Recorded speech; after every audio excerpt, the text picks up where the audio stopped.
Ladies and gentlemen, welcome back to the Dota Pit League Season number 3 group stages. We're here in Group A, our second game in the series of Team Marino Tinkerino versus Ninjas in Pyjamas. This 2-game series about to come to a close. Well, we're going to start out with the draft first, but so far we've had some really great games today. Vega versus MYI was earlier. Pretty quick series, left for a lot of room between, of course, this series and the first. But now this series is now getting underway.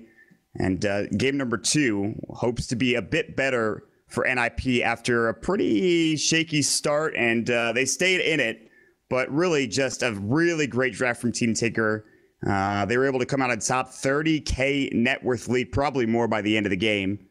And we'll see how things turn out. As always, again, my name is Mott, joined by Pimp Muckle, our production manager. Quantum is our stats man standing in for Mott Paxton, of course. Tralf is here as well. Tralf, what's up, man? How's it going? Yeah, pretty fun game to watch. Thought it was going to be over in a matter of like 15 minutes, but Nip really kept him in the game with a cool strat. This is Nip had that minion strategy that worked pretty well for them, although I think a lot of the problems stemmed from maybe their laning setup. First and foremost, the Batrider mid, instead of having him in the offlane and then taking the jungle, he probably could have had a quicker blink dagger. They probably could have had somebody mid that could have done a bit better than against the Drow Ranger.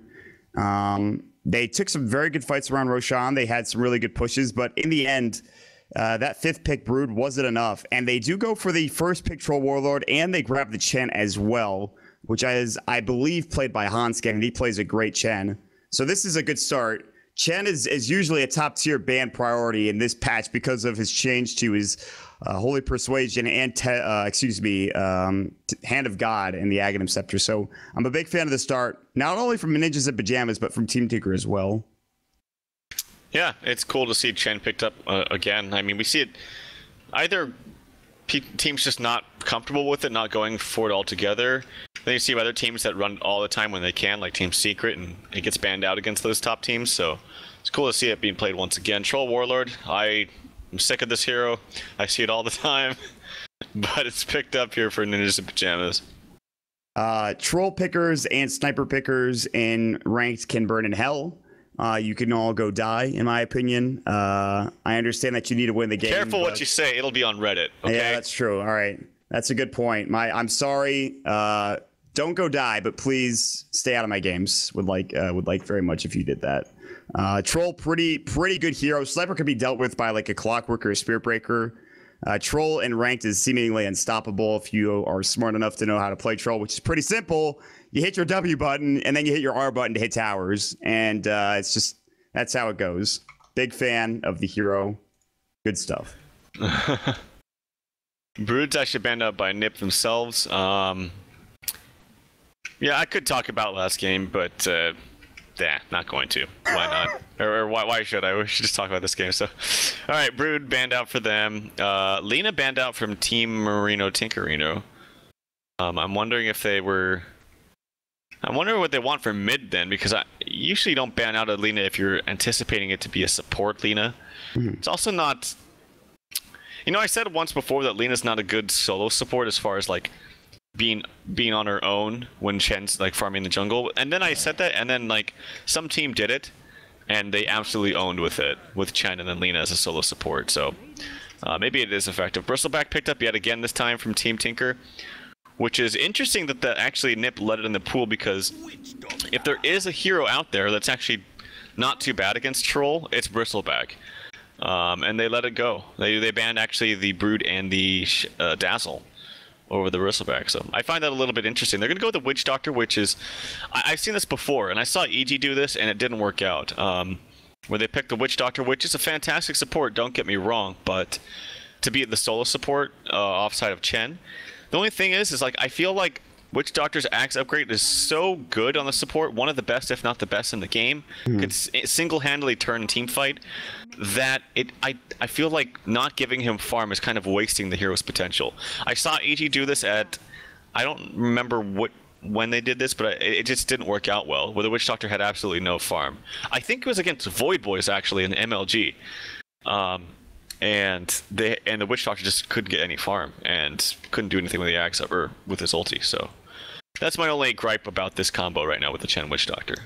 So would you rather, like, say, a Skywrath in this situation or somebody with a reliable stun, maybe Avenge? I mean, the most popular DAC when Secret was kind of putting forth this Chen strat was Rubik. Because Rubik is really good by just being on his own. You know, he's got a good solid setup. He can harass nicely and things like that. So Rubik, other kind of heroes are, like you mentioned, Skywrath can hold his own. I mean, Witch Doctor can hold his own too. I think that's fine. That's not the issue. The issue, I think, is that, you know, his Axe upgrade is so damn good that it kind of warrants making sure he gets it no matter what. But because you have a Chen, that's just not going to happen. Yeah, it's going to take some time, if it happens at all, this game for an IP. And that'll be their two supports. Can we have Team Tinker go for the old school Crystal Maiden? Hopefully they have the Arcana and or Arcana, however you want to pronounce it. But CM seems pretty good. Two decent supports from the CM and the Lion. The Axe in the safe lane for Black. Black Axe is something I haven't seen in a while. I'm a big fan. If you fan of that Black Axe? Yeah. Black Axe? Yes. I am a fan of that Black Axe trope. Trust me. It's great. On a scale of 1 to Mott, how mad are you at troll pickers? Well, I mean, I got tweeted about it, pimp. It is my business now. I'm pretty mad. That's how I'm Mott Dota mad. Let's go. NIP have a pick coming out. They have, let's see, probably mid later or an off later here. I'm not sure what you go for as an off later in this situation. Well, I was gonna say clock, but you know, you never know. Oh yeah, you're gonna say clock. Okay. Yeah, listen, man. I've played a lot of clock recently. I'm a big fan of the hero, and also this hero's seen such a resurgence. Yeah, I am a fan of the clock as well. All right. Fan of the clock and the Black Axe. Okay. That's very true. That's 100% right, and I hope you guys have nothing wrong with that. All right, clock. So, yeah, pretty good hero. I mean, it's a more popular offlane hero in this meta, I would say. So. Yes. It's going to give also some like anytime you have a somewhat some kind of pushing strat in mind, like Troll Chen is a very strong push. It's important that you make sure you also draft yourself initiation. That's the one fault that you can kind of run into, and Clockwork remedies that problem. So the Clockwork, he's also been picked a lot recently because of Sniper and how good that hero's been, and a way to close the distance between a Sniper and a Clockwork is to easily just hookshot him. And Spirit Breaker's been popular as well, but that was the first ban from NIP, and rightly so. I think the hero deserves the first ban. But as the draft progresses further, I have to imagine that this is going to be an off-lane Bristleback in a safe lane's Axe, and then maybe a mid-lane Medusa for Koikfa. That seems the most likely, because I think Black plays Dusa as well, but I've seen Koikfa play it most often. And that's a hero I think he enjoys playing. So they have a lot of this early game potential with the first 4 heroes they draft. Almost 4 Protect 1 style, and then they have NIP. But I was talking about this the other day. I was watching you play Dusa in an NEL game. You were going against Grant mid. Mm-hmm. And I was him. Yeah, I mean that was a matchup that I mean you crushed the matchup. Yeah, you guys lost, but it was kind of surprising how strong Dusa was early on in the game. You had no problem CSing with a Wraith Band early on in the game. Your damage was there. And I think like Medusa mid is not a bad choice, especially because there's no Lina or SF to deal with. Yeah, well, last pick Medusa is much stronger than picking him up front, because then it gives the other team only one response to a counter. And if they were last pick, like total last pick, they would have no counter to it, which is where last pick or first pick in general on a side can be very, very devastating. People talk about how first pick is very strong. I think it's more of the last pick that the first pick gives you, if that makes sense. Yes. Because if you have something in mind and say, you draft an anti-mage in the end and they have absolutely no counter to it, there's nothing that they can do. It can just totally win you the game right off that last pick. So in this case, they pick a Luna, which isn't exactly here. You're like, yeah, Luna versus Medusa. But it's Luna with Chen is pretty nice. They have a lot of push in general. So it's going to be a troll in the mid lane. Like I said, tons of push with Chen, Luna, extra damage from her passive, the ulti from Troll, and then making sure that they have that initiation. This is a very nice, like well-balanced lineup from Nip. I would say more of a meta draft from Team Tinker with the Axe and the Lion. And yep, it will be that Black Axe in the bottom lane. Yeah, sorry, top lane. is going ham on many occasions. The last time I remember watching was at the Summit when he played, I think no, actually it might have been at the TI4 qualifiers is the last time I saw it or observed it or cast it personally, but I've seen it a lot. I'm a pretty big fan. He's gonna head top with a giant, whatever the hell this thing is, Wyvern Guard Edge. There's that. Also, I wanna say the reason why you lost that game was not because anything to do with you. Is the fact that you guys picked Medusa into a PL. Yeah. Last picked Medusa into a third pick PL. What the hell is that? I don't know who was the drafter in that situation, but Carson. I think Dota Master, or I forget who was the PL in that game, but yeah. Way. Anyway, Boba coming down here trying to place a ward. He actually gets it off, and it's going to block the connect camp. He gets down there really fast too, and I don't know that they saw this, but also this is kind of a nice spot because most of the time the ward is placed like right here. Yep. And so if you want to de-ward it effectively, usually it's placed down in the river, but if they place it too far down, it might actually be out of range. So that's something to keep in mind when they if they ferry out some sentries here. Will this block this camp? No, I don't think so, right? It'll just block this one. Yeah, that one only blocks this camp. That's what I mean. They could place a sentry here and it'll counter this, but I don't know if they put that sentry down. Well, that's what I'm saying. They usually will place the sentry like over here. Yeah. So when they realize that camp is blocked, but I'm saying if they place it too far up, there's a chance. Oh yeah. That it actually is too far away. I get what you're saying now. Yeah. I understand. Yeah. Okay. But we'll see. We'll see if that comes into play. Maybe they just get it right. But anyway, like you mentioned, it's going to be the Medusa being played by Koik from mid. Way2, that's the second time Way2's tried to block, but it's not really been the most impressive block. I was going to mention that last game, but it didn't really matter too much. Limp. Did he go for the bounty? He did. Okay, so he's got almost level 2. So Troll versus Deuce a matchup, and this is a matchup I would be kind of a bit skeptical about, at least on Koik for Zen. This could be difficult. He's doing a very good job pulling the wave back towards his tower, which means he's not really in harm's way. He's taking all of the aggro from the creep wave and using it to his advantage, and he'll actually get a couple CS out of it as well. So, by the way, I wanted to point out, Steelkid actually went for a full null talisman early on in the game. He really wants right-click to harass Bulba, and boy, did he. He did harass Bulba. Chen doesn't have money to buy sentries. Now he does. I'm not sure if you saw that camp was warded or not, but I don't know if he needs to head over there anytime soon. Black will farm top. He'll actually just take the creep wave entirely. Jonas and Fan will push him back with the cogs, and for now, everything will just be even, looks like. No, this is, excuse me, this is really smart, and I first saw this done when people were picking Skywrath as a solo support with a jungler, just because Skywrath benefits a little bit more from the extra int that the Null Talisman gives you with your Arcane Bolt or whatever it's called. But this is smarter than boots because boots don't really help you zone. Like, boots just make you faster and help you go from place to place, which can be good. But as far as helping you actually zone, it doesn't give you more damage. Whereas the Null Talisman gives you a lot more damage, actually. So it gives you actually, in this case, for an int hero, it gives you an extra 9 damage. It's really, really effective. And as you mentioned, he's totally zoned out Bulba. He's only got level 1.5.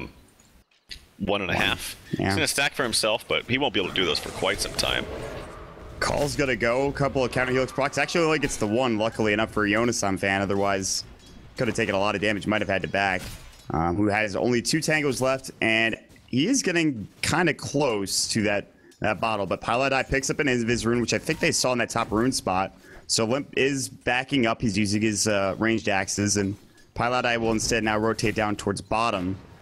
But top lane, they actually cog up, and Black still doesn't matter. So Jonas Fan is going to get called up, and he's going to get some helix procs. One right click should do the job. Black can't dive any further. He's going to go down. Actually sticks up, stays alive, falls to Jonas Fan for the first blood. How does that happen?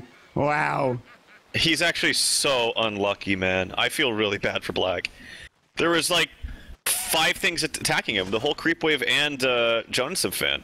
And he didn't. I think he spun at the very beginning, and then nothing. Got nothing. I feel really bad for Black. In any other situation, that is a easy kill and easy first blood for Black. But Jonas Fan, Ice Frog is on his side. Ice Frog, please.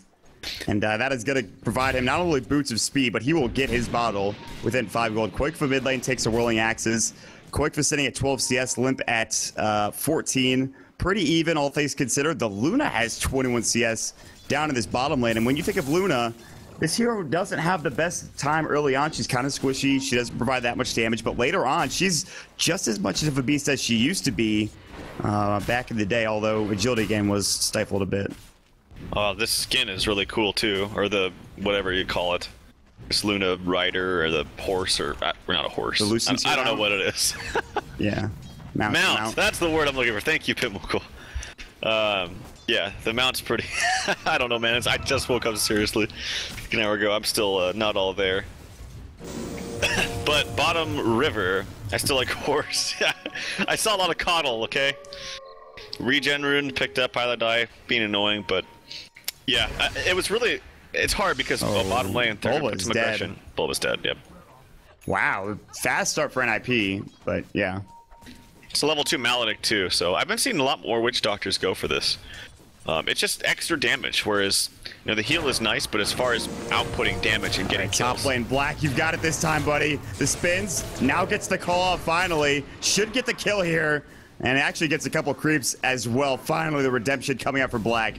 And boy, he's not even backing up. He just wants the CS. Now he'll back up in either tree or two, and Pilot Eye might even come to help him out a bit, but it looks like he should just regen up from Tranquil Boots and he'll be fine. Yeah, he definitely deserves that kill. Totally does. And even though Jonas Fan has a good start and he's level 5, which is great, had first blood, he's only got 4 CS, so yes, he had that great start, which he shouldn't have had, but he's not farming out of control. It's not like he's winning lane or anything like that. He just got a little bit lucky. But now the thing is, when he gets level 6, I find that as a clockwork, your main source of income is going to be through hookshot to get to that, say, blade mail, which I imagine is what he goes for next. And then at that point, you're set as long as you just keep hitting hook shots. So it really comes down to your first couple of hooks for Jonas Fan. And so far, he's getting close to 6. He's going to have it soon. Black kind of fakes out a call, cancels the animation. Black should have a decently timed Blink Dagger, even though he did lose out on that first blood. What else is happening in the game? I think Chen is ready to smoke up as he has a couple of creeps. I'm surprised he didn't do it earlier. But it looks like he might head mid and try to catch out Quakefa. Maybe not. Yeah, so he's got 3 creeps. There's going to be rune spawning bottom. Limp. He doesn't have his phase boots up just yet. He's got 27 CS compared to the 29 of Quakefa, so I don't know if he's been having some help. Oh, there's a hook shot actually on the top. It's going to be on way 2. Gets the Crystal Nova off. That's a support kill. It's a haste. Notice if Fan should live through this because he can just run so fast. Rolling axes, swing and a miss from Limp. And Tinker will try to run. Earthspike, Hex first onto Jonas Fan. Earthspike, there's 3 heroes chasing Pilot Eye down. Cogs will go, actually blocks up the axe. Earthspike onto 2, the Stone Gaze. He gets him. Black's gonna run in. He's got call. Can he get it off? He gets only Jonas Fan. They kill Pilot Die with the flare, by the way. Now Black getting body block. There's the Thunderclap. He's about to go down. Was about to get the Culling Blade off, but Lib gets the kill first and foremost. And that is now a 5-1 kill lead coming out for NIP, plus the safe lane Luna farming up a Storm. Well, actually, she's not, because she TP'd top for no reason. Oh. Maybe they can push top and make this TP useful, but that's actually clearing up some space for the level 2 Bristleback. I'm surprised he just didn't sit bottom and completely shut down the Bristleback even harder. So kind of a missed TP from Error, I think. Unless they get this tower, then it'll make it up, or make it worth it. But we'll see, though. If I'm Team Tinker, I would definitely want to defend this and get multiple people to TP up here and do so. But we'll see. It doesn't look like they're doing so right now. Hanskin, he has level 5. They're putting more TPs up here to really secure this tower. So they're trying to make use of this TP from Error. Bottom lane, like there's Jonas Fan jumping in. Pilot Eye there to help out. Bulba can't do much. Flare's going to go through. Hookshot available for Jonas Fan. He's ready to go on Bulba. Cancels it, hits Bulba with it, gets the right click, gets the double kill. Jonas Fan is popping off. He's feeling himself and now gets a double kill, is dominating after those couple of kills in the mid lane, or, well, top rune spot. He's going in. And they did get the tower top, so the TP from Arrow was very, very useful. They didn't put any defense up there, and man, I mean, I thought that Jonas Fan would have gotten like toned down a little bit after that death from Axe, but nope. Just some really nice movement. That hook shot up in the top rune just really started to get the ball rolling. And look, they're putting pressure on this tier 2 tower up top now. Uh-oh, Pilot Eye I think he's maybe dead. Whirling Axes are going to come in and gets the X off into Era. Era has an ulti. Black's about to run in. They get the ulti off, and Black just falls. Koifa dies as well. Ice Frog with the RG from these Lucid Beam procs. And boy, are they doing work. Bubba's going to walk right in. 4-1. And as hard as Team Tinker won that first game, and that's as hard as they're losing the second game. They have 1 kill on the board. There is about to be a 7,500 and maybe almost 10K net worth lead at 9 minutes into this game. NIP are turning the Jets on. Oh my god. This is a complete unmitigated disaster coming out. I don't know what Koifa thought. I thought maybe he thought that the ult from Luna was on cooldown or something, but he just ran right into that. Axe was trying to call people and I think maybe get it off before Luna was able to cast a spell, but yep, this is the push I talked about, man. And the great thing about this too is like I said, it's a very well and balanced lineup. They have tons of push, they have tons of good laning phase heroes like Luna and Witch Doctor, very, very strong in laning phase. Clockwork won his lane when he really shouldn't have. I mean, that was really, really hard for Black. And they also have initiation with the Clockwork. So they got push, they got initiation, they got damage, they got late game, they got everything. Yeah, and they have the snowball to top it all off. They have the blade mill now for the Clockwork. They're getting items that are really going to help them through this mid to the late game. The Helm of the Dominator for Air to farm more. He'll probably get a Yasha soon. And then maybe a BKB. Troll's working on the tier 1 tower alone and doing a lot of work in the process. Going for Drum on Troll, which is an interesting choice. Phase, Bottle, Drum. And there's like one standard build for Troll Warlord, but he's in the middle lane, so I guess he decides to go for something else completely different. Instead of going for the Coiling Blade Morbid Mask, they don't need him to actually, you know, do the Roshan. They're able to do it on their own. And with that, they get now Seal Kit, Arcane Boots. Hanskin has a full mech. And this snowball isn't stopping anytime soon. This is now gonna become a couple of tier 1 towers, or well, at least this tier 1 tower. Yep, and I think the drums is just more of like, it's gonna help the team. Like the actual aura that it's gonna give you and your teammate when you're grouping up this heavily at this early stage of the game, is gonna benefit more than getting something like lifesteal. They don't really need the lifesteal on them, they just need stats. And the extra jump charges with the 6 of them now is going to help them in these team fights a little bit more. So look at this. All these towers are going to be gone. I don't know what they do. I don't think they have enough high ground defense either. They don't even have a blink on Axe yet. I'm so surprised about that fact. And that's a lot because a lot of the facts is, in the ankle stack as well. Boba worked so hard on this. This was his pride and joy in the early game, and it is now going completely and entirely to NIP without mercy. They have an army at their disposal. Ayasha is now completed up for Era. They will have Limp having his full drums plus 1,400 gold, and there's nothing for Tinker. And I mean, yeah, you have late game with Koifa, but that's gonna take 20 to 30 minutes for him to become a factor at all, I feel like. And again, Black is supposed to be, you know, he's supposed to be the buffer between that late game and what they have now. And they will catch the hook shot. But he's gonna mana shield, he can stone gaze as well. Now he's out of mana. Jonas Fan actually can't get the kill, but still will chase him down. Flares up at 6. They'll continue to chase Koifa. He'll bottle up. Whirling Axe's TP's gonna come through. Bash, don't even need it. They get the kill regardless, and just one of those games for Team Taker, it feels like. It's just a really nice draft from Nip, man. I imagine there's the blink being shown by Black. Not a lot of damage coming out, though. In Era, he's trying to wiggle his way around. He does have an Aegis anyway. There's the ultimate coming out. The Lucent Beams are hitting nicely. Pink Panda trying to get away, and he will get away for the time being. I see actually Limp. He's going to ulti and go on the Bristleback. This actually should be game. I don't know that, yeah. Oh, I thought that was actually going to be a GG, but it's Tango shared. Tango shared.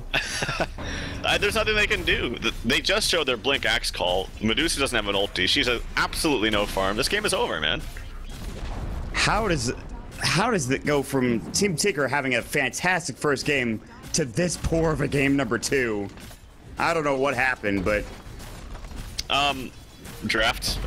Like, Nip's draft is close to flawless, I think, in this game. Like, I really, really like their draft.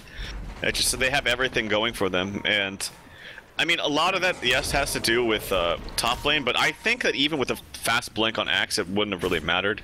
But the thing that really helped him snowball was the Clockwork having such a good time, like you mentioned. Yeah. It was really that top hook up on the top rune that really started the whole thing. He got the kill on the way to, he grabbed the haste rune, he ran around, kited the Medusa, they got a kill onto the, I think, someone else, the Lion, and then someone else after that. Yeah. And Bristleback, in the meantime, all of this, when Era TP'd up to the fight late, he TP'd up very late, Bristleback was still level 2 at that time. Yeah. Like 2.5, it wasn't even level 3 yet, so they just shut down and won all lanes. He canceled his call. He should have used it there. Now he might use it onto Limp, but that's not the best hero to call if you're an Axe. And yeah, Limp is gonna blow him up with actually the Chen getting the kill with his creeps. And if you're Team Taker, you have to back up. Now you're down a full set of racks. I think that offlane was also a huge disaster. And I have to credit Seal Kid for getting that early null talisman, because he was at 64 damage, and a level 1 Bristleback who goes Quill Spray first will not be able to stand in lane at all. There's just no way. He wasn't able to get close to the wave. He was not able to get close to the experience. Chen gets absolute free farm regardless of losing a camp. Bulba's gonna get caught out now, and level 2 Bristleback. He's not even level 6 yet, for God's sakes. Doesn't have Warpath, so he can't speed away with those stacks of his ultimate. Might actually get it here with a creep or two, but I think you just, unless there is some miraculous throwing, unless NIP throw 5 bodies randomly at the base and proceed to just do nothing, I don't really see how Team Tinker can get back into this one. At this point, it's just about trying to stay alive as long as possible and see what Quickfoot can do. Yep, and I think Silk is going to try to go for a solo kill here or something on Axe. But also keep in mind, when Seal Kid was like doing some harassing things to that Bristleback, if he's in 900 radius of that aura from Luna, it also buffs his damage. Yep. So on top of all the damage that he does himself with the right clicks and the null talisman, he does even more because of the lunar blessing. Something to keep in mind there. No, you're absolutely right. And by the way, speaking of the Luna, she has a Mantisal now. So this is the road. This is where Godzilla Luna becomes effective and becomes a thing. Pilot Eye will find Luna, but he's actually going to find a coffin instead, is really what he's finding. Lucent Beam will finish him off and make a kill going for Era. So at this point, they'll group up. They will go for the tier 3 bottom. Roshan will respawn in 3 minutes, if not more. And NIP proceed to just parade down bottom lane. And it feels like a parade at this point, as there's just nothing. There's absolutely nothing on the side of Team Tinker. You look at the item chart, the F5 button, you see what's up. Black has the Blink Dagger, and then there's like point boosters on the rating side. There's drums, there's mechs, there's Vlads, there's Helms of the Dominator, there's Blade Mill. Look at everything they have for Teamfight too now. They got the Aura from Luna, they got the Ultimate from Troll, they got this Wolf Creep, the Alpha Wolf for extra damage. They got the drums to help them out if they pops a charge. They have like just everything. They got so much damage for pushing, and they look at these two tornadoes too. It's so annoying. Black, he's maybe gonna try to find some kind of opening, but he can't. Because if he gets too close to those glaives, he's gonna stop his blink. And the tornado as well. And the positioning from NIP is sublime at this point. They back up, and there's always the threat of this hook too. Yeah, exactly. This hook shot is also, yeah, like you said, he was clearing out the middle creep wave, and the 2 tornadoes up there, it's like Twister, for God's sakes. All they really need to do is just wait at this point and pick the next time to go. Maybe with the next creep wave, maybe do the next Roshan, maybe with another item. Limp has 3k gold. What else? Luna has 3k gold, so she could go for, if she wants to be really safe, she can go for BKB. She could still get called, but BKB might be an okay option against Pilot Eye. Black might get jumped on. Drum charge is used. Limp runs in, gets hexed up. Hookshot goes. Cogs onto 2. Call goes in. Only onto the Chen creeps. Pilot Eye gets blown up. Bulba, the Death Ward, coming through. Now Black going to fall as well. 3 dead, and that is it. GG, 17 minutes in. And today has been a day of early GGs, with the exception of that first game between Tinker and NIP. NIP even up the series with some of the best positioning, a great draft, and beautiful play. NIP take game number 2, and they move up to 4-2 here in Dota Pit season number 3. This was just an actual stomp, like a complete stomp. Everything went wrong. I can't even say everything went wrong. They just got outplayed, and I don't really necessarily want to call it an outdraft because I don't think that Tinker's lineup was terrible. I just think Nips was really strong. Like the Chen Luna is really good. I'm wondering if we're just going to see a comeback of that combo. It's just really strong push.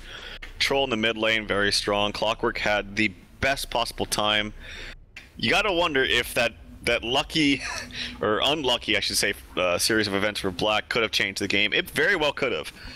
But I don't know. I think the safe lane was just still very strong for Nip. This Luna combo with the Chen and the Witch Doctor. It just did. Bristleback couldn't get anything, absolutely anything at all. Very nicely played by Nip. Yeah, you not accustomed to seeing a Bristleback get shut down that hard, and it's also been a while since I've seen a Luna do very well in a game. But then again, in IP, they seem to have found their rhythm here with the second game. They played very well, very solid draft, which we talked about ad nauseum. And with that, we will end the broadcast for today. Very quick games all around. I'm sure Pimp can attest. I'd like to thank everyone who joined me and all of you guys watching in chat. Thank you so much for supporting us. If you'd like to support us even further, of course, we talk about the compendium, the ticket, in-game, $9.99 if you want to support the in-game. Out of game, if you'd like to support the Twitch broadcast and as well as the tournament itself, there is, of course, the Twitch Season Pass, which benefits us at HighGroundTV, as well as, of course, the prize pool. Go ahead and check that out. It's a one-time purchase. It's not a monthly thing, not like a subscription. So definitely something to look into, maybe and invest in as well. With that being said, more information about the tournament can be found at dotapit.com, twitter.com/dotapit. For us here at HighGroundTV, you can check us out at Pitmuck, our production manager. You can check me out at MottDota. Of course, thank you so much to Quantum for joining us for stats today. You can check him out at Quantum_stats. F-World did the earlier games. You can check him out at F-World_Dota. And then, of course, Tralf, who you can check out at Tralf_Dota as well. With all of that being said, guys, we'll be back tomorrow bright and early. I believe it is I think it is a 16 CET game. I could be incorrect about that. Hold that thought as I will check the website and I'll check the schedule. But we do have two games tomorrow as well, I believe. Two pretty big games. Alliance versus Mind Sandy to start out at 16:30 CET, followed by Hellraisers versus Vegas Squadron at 19:30 CET. So a couple of good games in Group B just to determine who actually keeps on going and who, of course, maybe is actually eliminated. We'll have to wait and see how things turn out. With that being said, guys, thank you so much for all of us here at Dota Pit. Good night, everybody.